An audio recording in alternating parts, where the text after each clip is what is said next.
So tell us, Mr. Mpofu, what is the Goat Breeders Association of Zimbabwe trying to achieve by inviting farmers, breeders, producers to bring their animals for inspection during the Indaba? What is the point? Okay, thank you very much. So the idea is to separate stud animals and flock animals and slaughter animals. So when you bring an animal for inspection, that is when we will know that in your flock you have so many stud animals which you can now sell for premium. And then in your flock you have so much commercial animals which they are we are allowed to breed with. Yes. And I don't think a farmer, because normally farmers, that's why we attend courses so that we train ourselves. A farmer will not load an animal which which does not meet breeding standards, because between a flock or a commercial animal and the stud animal, all those animals, they can breed, they can produce, but the difference is the other one is more valuable than the other because it has ticked all boxes. So what chippers will do on the day, we have designed a tag which is going to separate stud animals from flock animals, and our color which we have gone with is purple. All stud animals, be it Matebele, Mashona, Savannah, Bua, Kalahari, which will be inspected and classed stud, they will come out of the inspection with a purple tag. So when we sell locally, you don't have to ask, is it a stud, is it a commercial? Already the tag is going to, yes, and you can verify with the ZHP in Harare to say, is this animal, was it inspected when, by who? So that is what we are doing. We are trying to get our goats registered, because that is the only way we can register our animals and we make good money.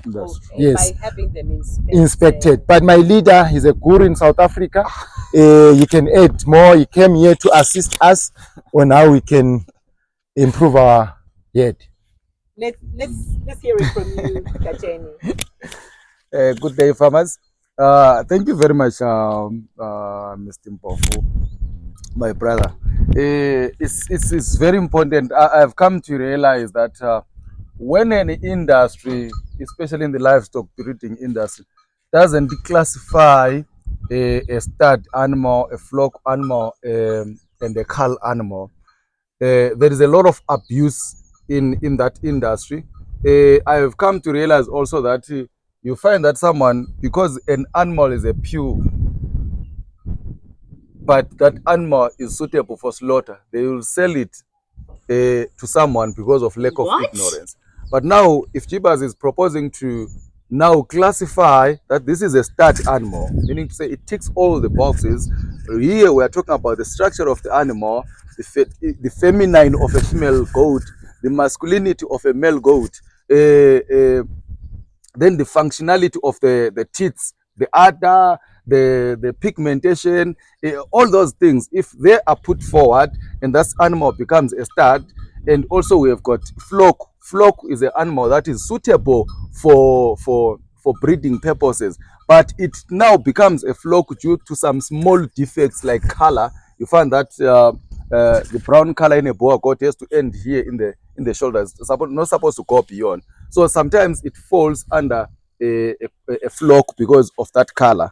So that animal is suitable for breeding. Yes. But now when we come to have a goat, which is good, everything is good, but the teeth are attached to each other, which means this goat is, if it's a female, it will affect the kids are going to die. Yes, because so therefore we have to cull that animal, regardless of where it is coming from. What do I mean? I mean, regardless of who is the breeder, regardless of who is the parent of that animal, even if that the parent of that animal won a lot of awards and everything, it's a big name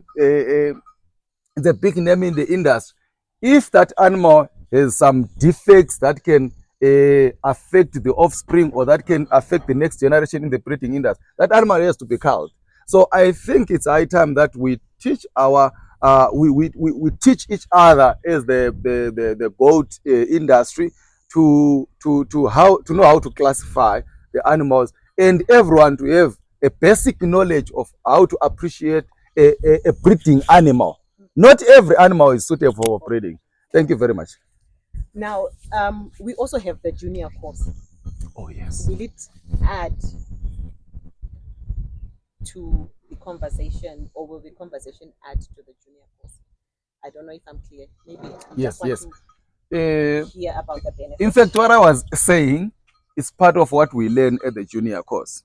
Yes, on how to class or select if this is a stud, a flock, or a cull animal.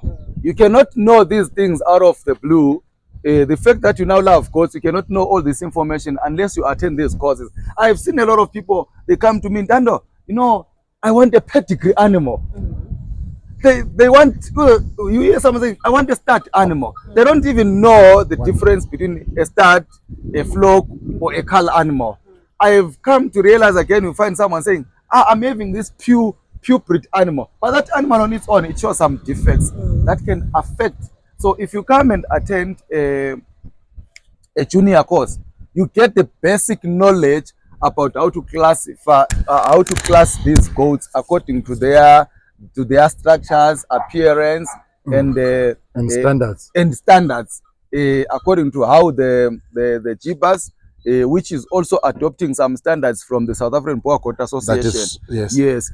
I'm not sure but we have got some standards on the Matebele and Mashona. Yes, we do. Yes. The Goat Breeders Association of Zimbabwe, it actually released the breeding standards of a Matebele and Mashona, I think 2 years ago. Yes. That is what we are using at the moment. So farmers across Zimbabwe, they are invited to actually bring their local goats to be inspected and judged and classed to say, is this a real Matebele goat? Because what I have seen is that if someone sees a local goat, even if it's in Gokwe there, you hear that it's now a Matebele goat, just because a Matebele goat in local breeds, it fetches a premium because it's bigger. But you just have to separate them so that we breed according to the standards. Matebele goat, Mashona goat, please bring them and let's see if they actually meet the breeding standards, because if a Mashona goat can go stud, it can actually go and fetch higher price, over $100 a female. As long as it has ticked all the boxes, you don't have to sell it for cheap. The reason why people sell goats for $30 is because they don't know what kind of a breed it is. So we have to try and use these platforms like we have done with Chippers, inviting the judges. We have judges who are going to be looking at Mashona and Matebele. Then we also have Copper Slaughter, who is going to be looking at Kalahari, Savannah, and Boer goat. It's going to be an amazing day in Harare. We are inviting all farmers in Zimbabwe to come and join us and let us do things right so that we make good money. My brother here is here. He's going to spend some time with us and assist. You mentioned something about our local goats, Matebele and Mashona goats. You know, I have come to realize, in fact, I was talking to some farmers a few days ago, I'm sure it's last week, to say, do you know why our local goats are fetching lower prices? It's because of continuous inbreeding over the decades. So they have lost a lot. Those defects I was talking about, they affect the offspring. Yes, so you might find that long back, if you research, you find that maybe Mashona goat used to produce a certain liters of milk, but it has reduced. Maybe it used to perform very well in terms of a carcass weight, but over inbreeding over the decades. I remember when we were growing up, we'll keep a goat maybe even for 5 or 10 years. We'll grow up just knowing we've got this goat. So that goat will be just repeating, following even its offspring. I've been checking again. Is it early this year or last year? Do you know that indigenous goats in South Africa are expensive? Yeah, for slaughter, just for slaughter, it ranges from 1.5 to 3,000. Yeah. Then another thing, they've got that part of stud local goats. The one that broke record, is it early this year or last year? I'm sure it was sold around 100 and something rands. A local breed. A local breed, Wow, yes. that's amazing. These Xhosa goats. Yeah, Okay. the Cape. Is Yes. it The similar Cape to the one yellow. you brought Yes, the one which I brought to to your the training? yes. Yes. Wow, So that was an amazing. Yeah. it's a way that they promoted their local goats. Yes. So it's a high time that people. I know I'm a Boer goat breeder. I'm a fanatic of Boer goats, but I will appreciate to find farmers who are doing like Madam Swiss or what you are doing, keeping Matebele goat, and also of course that crossbreeding. Like I always tell people that me, I'm fascinated when a farmer knows his market or a market target market. If you don't know your target market, Madam Sfiso is crossbreeding the Matebele with the Boer goats, Kalahari to improve the carcass weight because she is targeting meat market. But someone, I would love to see someone or meet a farmer who is keeping pure Mashona goats, not crossbreeding. No, just improving them. Yes, just get this bloodline. That get. It's not like when you use a Mashona back and a Mashona goats, you are inbreeding. No, it's not inbreeding. Just get it from somewhere. Get your females from somewhere. Then breed them. We want to appreciate. We want to pay premium of our local goats. We want to promote them. But as long as farmers fear because Gacheni has sent a big bag, a Boer goat bag. Oh, me, I feel inferior. I'll never feel inferior with what I have.